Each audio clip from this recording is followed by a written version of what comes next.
Ang kwentong ito ay hango sa totoong buhay.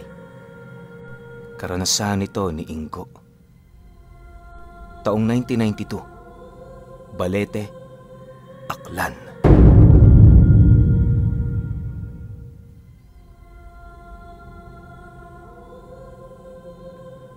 Itong mga panahong ito, merong isang maliit na tindahan itong si Ingo sa mismong harapan ng bahay niya. Kasama niya roong naninirahan ang kanyang 2 anak at ang kanyang ina. Yung asawa niya, ilang taon nang hiwalay sa kanya, gawa ng meron itong nakarelasyong tomboy sa Maynila. Mahirap man para sa kanya ang ganoong sitwasyon, pinipili niyang mabuhay ng matiwasay. Para hindi siya gaanong malungkot, pinagtutuunan na lamang niya ang mumunti niyang tindahan. Hindi man gaanong kalakihan ang kita, ayos na yun para sa kanya. Ang mahalaga, nakausad ang kanilang pamilya sa araw na yon.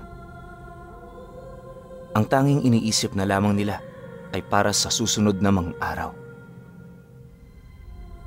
Sa halos 1.5 dekada niyang paninirahan doon, wala naman siya talagang gaanong nararanasan maliban sa pagpapakita ng mga multo sa kanyang bahay.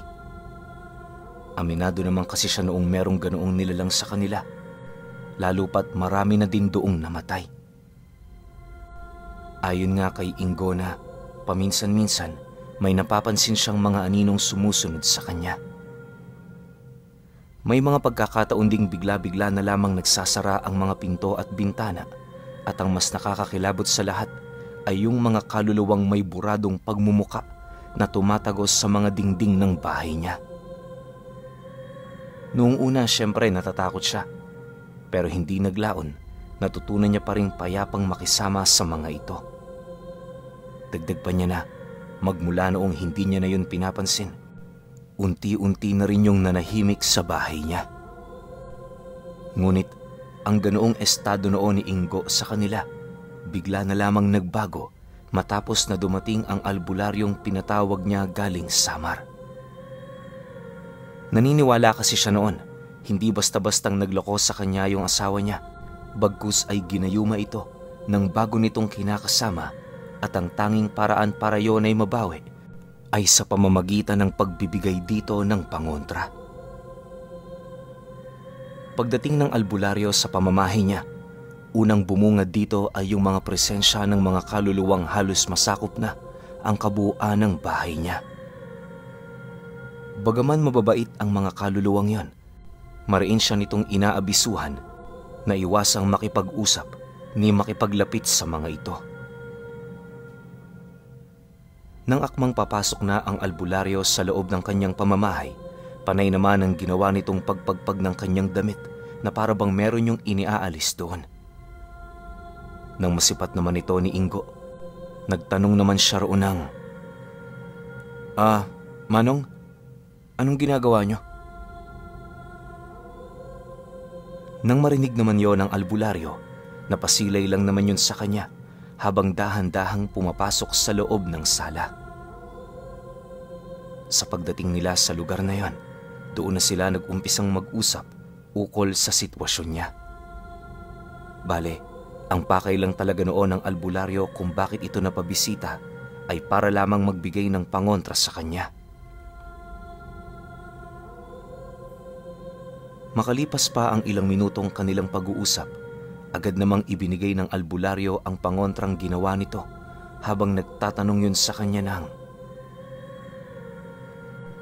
Kailan ang dating ng asawa mo? Siguraduhin mong hindi yun maaabutan ng ilang buwan, dahil ang buhay ng pangontrang ito sa taong hindi naman dapat dito karapat-dapat magtangan ay 3 buwan lang.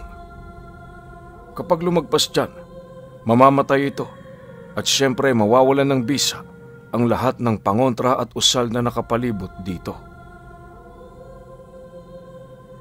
Dagdag pa ng albularyo na habang nasa kanya yung pangangalaga, mas mainam na itago niya yun at huwag ipakita sa kung kani-kanino, lalo pat madali lang yung makaagaw ng atensyon sa mga nilalang na nasa panig ng kaliwa. Pagtatapat pa ng albularyo sa kanya, na maaari rin yung makakuha ng atensyon ng aswang sa kadahilanang ang amoy ng mga ito sa pangontrang yon ay parang isang sanggol na kakasilang pa lamang. Matapos naman itong marinig ni Ingo, bigla naman siya noong kinabahan, lalo pat alam niya sa kanyang sarili na maraming aswang sa kanilang lugar.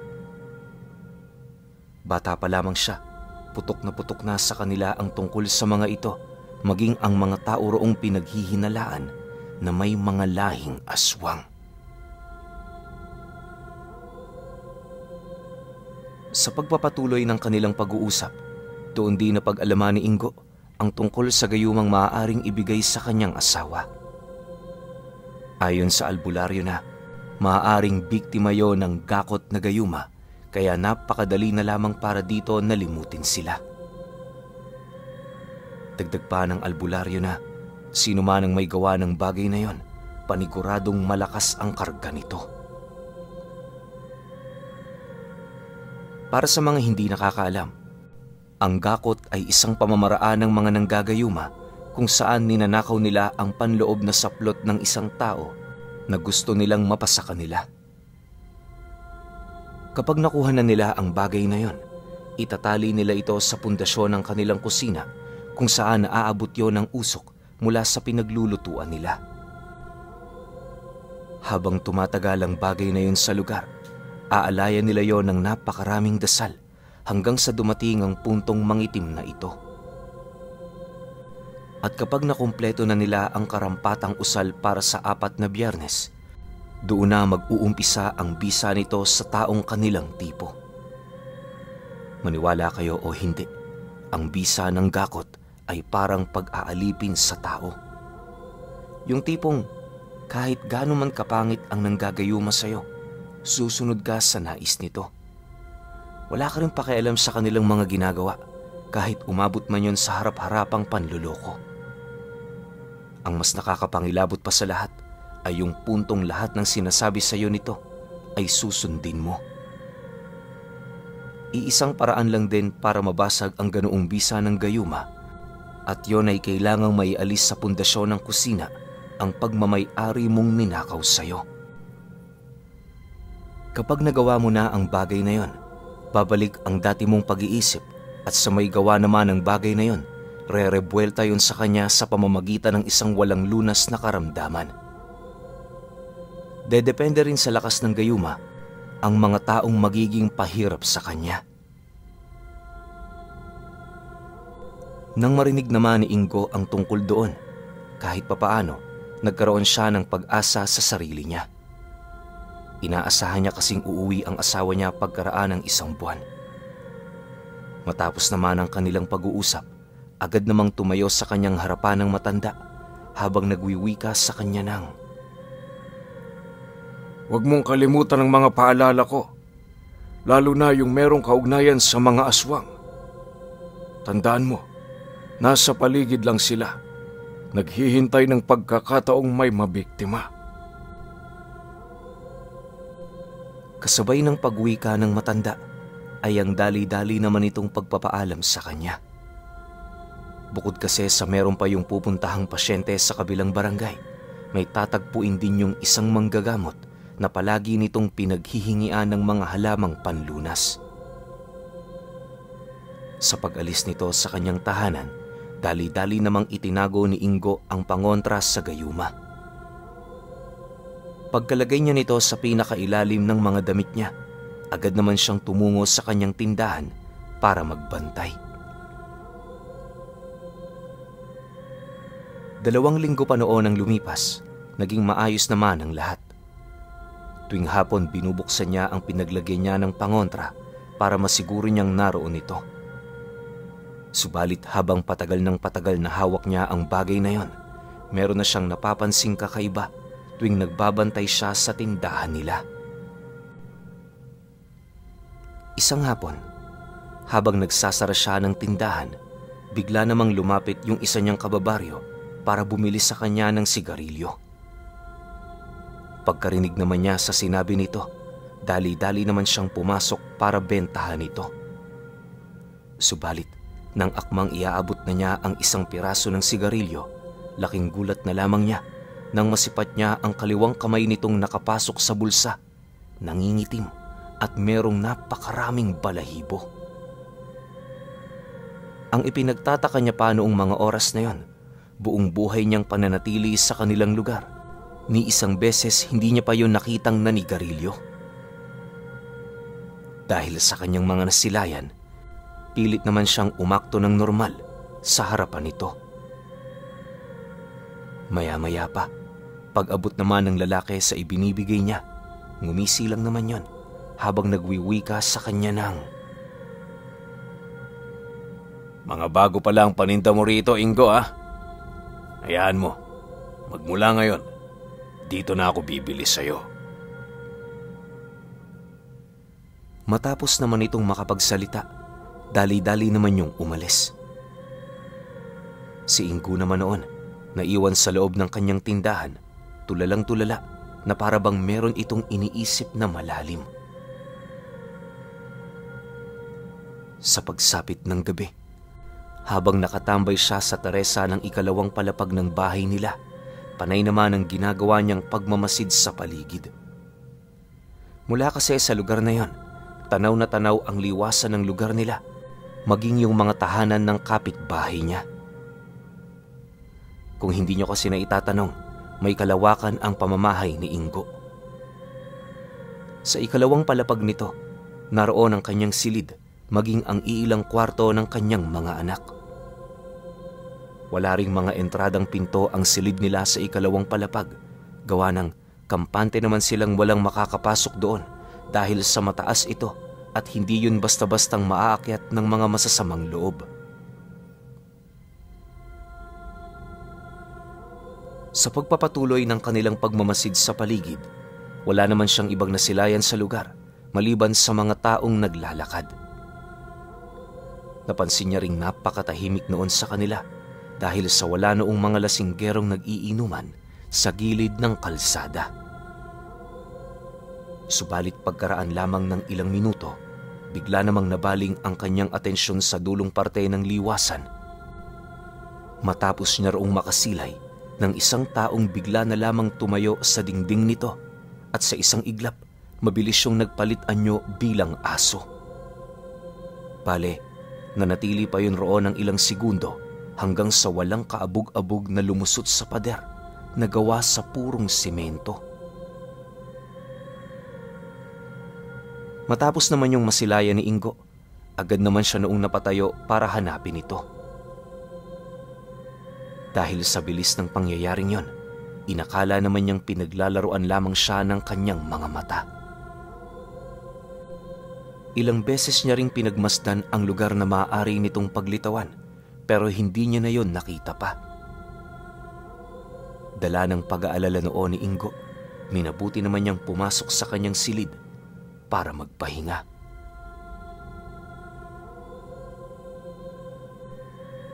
Habang nasa kasagsagan siya noon ng pamamahinga, dahan-dahan naman siyang nagising matapos niyang makarinig ng iilang mahihinang kaluskos sa terasang malapit sa kwarto niya. Noong una, inakala niyang mga pusa lang niya yon, pero habang tumatagal ang kaluskos na yon, napapansin niyang parang hindi yon pangkaraniwang hayop. Isipin niyo na lang, nagawa nitong mapatumba ang lalagyanan niya ng tubig na halos 30 kilos kung titimbangin ang bigat. Hindi rin sa pusa ang angil nito sa kadahilan ng para yung angil ng isang malaking nilalang. Sa bawat paglakad din nito, rinig na rinig niya ang napakalalim nitong paghinga. Dahil sa pangyayaring yon, dahan-dahan naman niyang kinuha ang sundang na naroon sa kanyang silid para maghanda. Nang magkaroon na rin siya ng lakas ng loob para tumayo, agad naman niyang binuksan ang pintuan ng kanyang silid kung saan doon tumambad sa kanya ang pasilyo ng terasa nila na patungo sa silid ng mga anak niya. Habang dahan-dahan niyang tinatahak ang daan na yon, unti-unti namang lumalakas ang mga pag-aangil na kanyang naririnig. Hindi naglaon, doon tumambad sa kanya ang isang malaking pusa, nagtatangkang pumasok sa silid ng kanyang mga anak. Pagsilay naman ng nilalang na yon sa kanya, kitang-kita niya ang mapupula nitong mga mata at halos ilang pulgada nitong mga pangil. Maya-maya pa, nag-aangil naman yung humahakbang papalapit sa kanya na para bang siya ang gusto nitong lapain. Nang mapansin naman yun ni Ingo, sinubukan naman niya yung sindakin pero wala yung epekto sa nilalang na yon. Nang akmang malapit na yon sa kanya, bigla naman niyang nasipat ang pagbaba ng dalawang paa nito, indikasyon na naghahanda na yon para sunggaban siya. Dahil sa pangyayari, agad namang inihanda ni Ingo ang kanyang sundang habang paulit-ulit na pinagmumura ang nilalang. Hanggat maaari, pilit niyang nilalakasan ang boses niya sa pagbabaka sakaling mapukaw yon ng atensyon ng mga kapitbahay niya. Ngunit pagkaraan pa ng ilang minuto, tuluyan na nga niyang nasipat ang pagsunggab ng nilalang na yon sa kanya. Pagsilay niya sa napakatatalas nitong mga pangil, pilit naman niya yung sinalag ng kanyang sundang habang patuloy na sumisigaw. Hindi naglaon, napansin na lamang niya ang pagngisi ng nilalang na yon habang nagwiwika yon sa kanya gamit ang malalim nitong boses. Maswerte ka. May nakapansin sa iyong ginagawa. Pero huwag kang mag-alala. Magkikita pa ulit tayo. Matapos nitong makapagsalita, bigla naman yung naglaho at kasabay nito ang pagsiliparan ng napakaraming mga paniki. Si Ingo naman noon, naiwang nakalupasaysay sa sahig, nanginginig at pawang hindi makapaniwala sa mga kaganapan.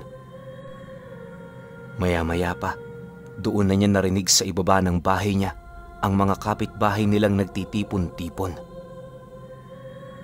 Para hindi siya mapahiya sa mga ito, agad naman niya yung kinausap upang ilahad dito ang mga nangyari. Naniniwala naman si Ingo na hindi yun magdududa sa kanyang mga pahayag, lalo pat lahat sila nakaranas na ng ganoong insidente. Matapos namang marinig ng kanyang mga kababaryo ang tungkol dito, gulat naman ang mga ito sa kadahilanang hindi nila mawari kung ano ang pakay ng mga nilalang na yon sa kanyang pamamahay. Bukod kasi sa malalaki na ang kanyang mga anak, wala rin silang maisip na dahilan na maaaring nakaagaw ng atensyon sa nilalang na yon. Dahil sa mga palaisipang bumabalot sa kanila, inabisuhan na lamang siya ng mga ito na pakiramdaman na lang muna ang mga susunod na gabi. Dagdag pa ng mga kababaryo niya na kung sakali mang muli na namang sumugod ang nilalang na yon, huwag siyang mag-aatubiling humingi sa mga ito ng tulong.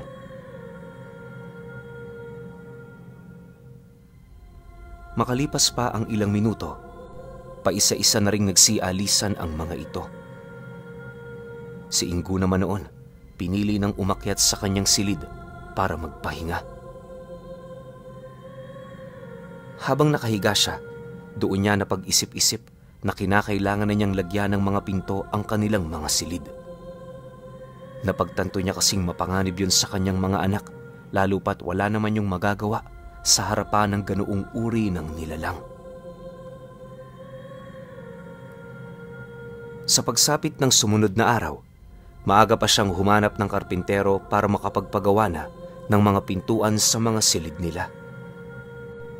Hindi na rin muna siya noon nagbukas ng kanyang tindahan para mapagtuunan ng pansin ang mga gagawin ng kanyang inutusan.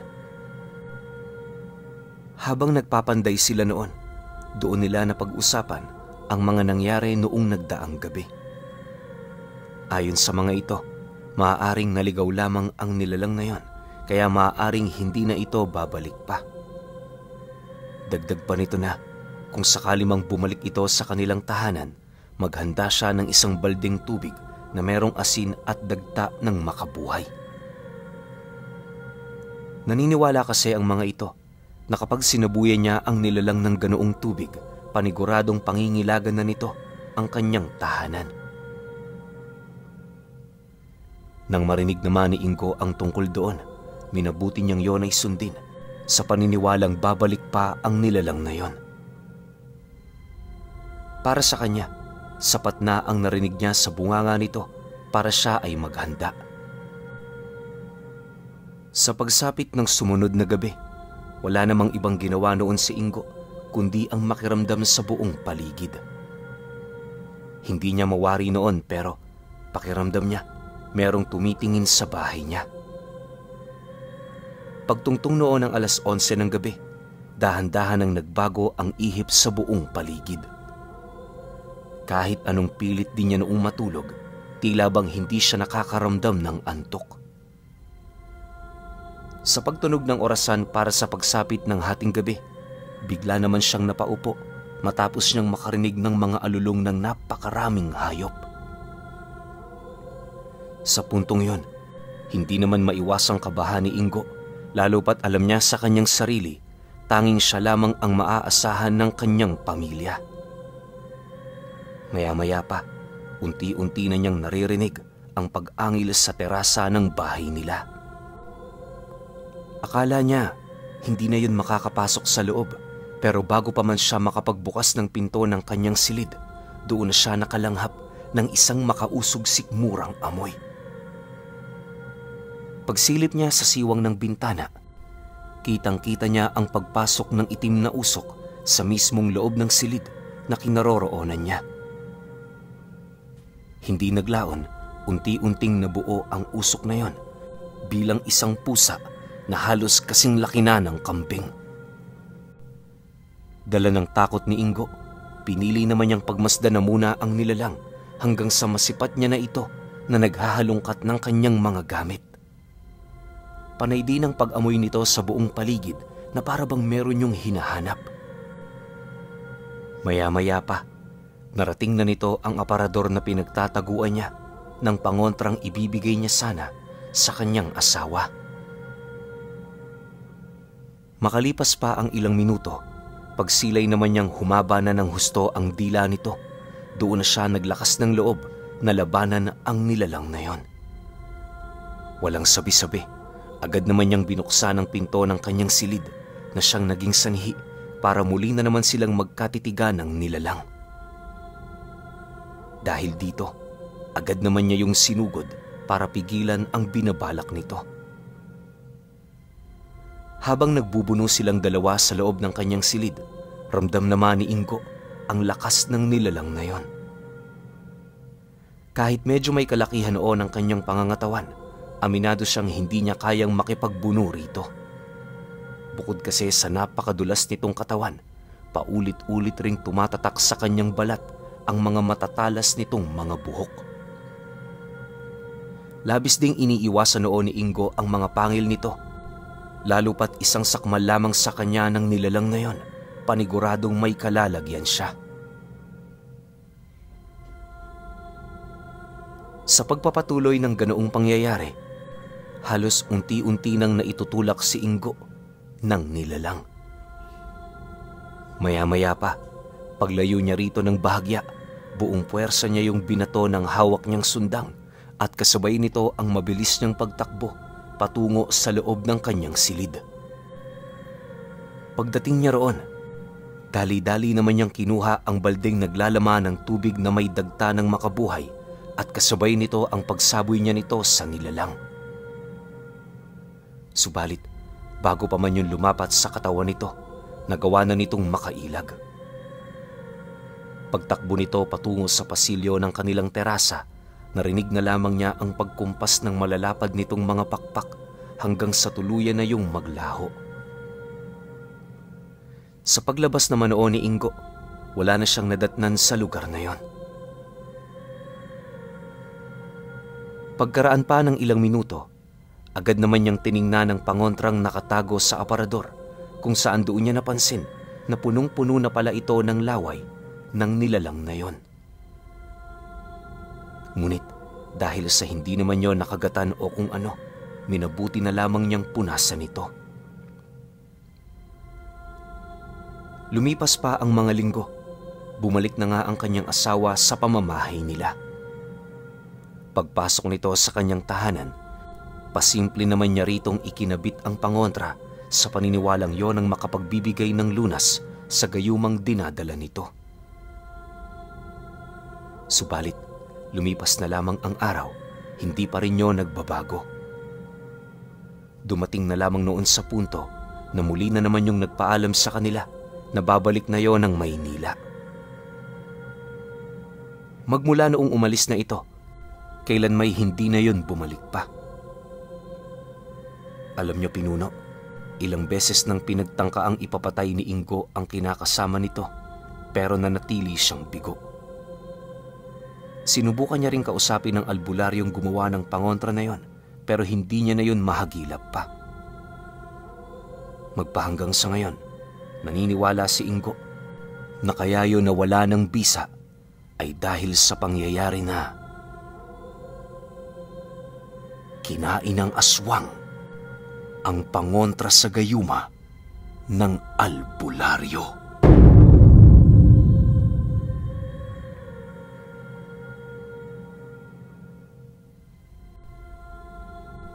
Okay, opinyon ko sa kwento. Malinaw naman para sa ating lahat, lalo na dun sa matagal na rin nakikinig sa channel ko, na yung ganitong klase ng pangontra na mabango o masarap pagdating sa aswang, pangontra to ng kaliwa. Diba? Hindi rin naman binanggit ni Ingo na kung anong klase ng albularyo o manggagamot yung nilapitan niya. Diba? Tsaka hindi rin pinaliwanag sa kanya ng albularyo Well, sinabi na ganun yung amoy nun, tapos kailangan ilagay sa asawa niya para mawala yung gayuma na inilagay naman sa asawa niya nung tomboy nga raw, diba? Pero yung klase ng gayuma na yon, ngayon ko lang narinig yun. Kasi ang alam ko lang sa panggagayuma, limitado lang yung epekto niyan. Tapos magugulat na lang yung ginayuma mo na iisipin niya na, teka lang, bakit ko to minahal? Bakit ko to asawa ngayon? Yung mga ganong klase ng gayuma. Pero ito hindi. Siguro hanggat nandoon sa katawan ng asawa ni Ingo yung gayuma na yon, hindi yun mawawala. Diba? Pero medyo nakakalungkot nga yung nangyari sa asawa ni Ingo tsaka sa pamilya ni Ingo kasi wala silang kalaban-laban diba? Iniiwan lang sila paulit-ulit nung asawa niya, tas dumating pa sa punto na siguro natunugan ng tomboy na aalisin yung gayuma. So ang ginawa niya, hindi na pinabalik dito kila Ingo. Yun nga, yung asawa nito mismo ni Ingo na inagaw ni tomboy. Diba? So nakakalungkot lang. Pero kayo, kung may opinion kayo sa kwentong ito, comment nyo lang sa baba. Yun lang. Hanggang sa susunod na kwento. Salamat.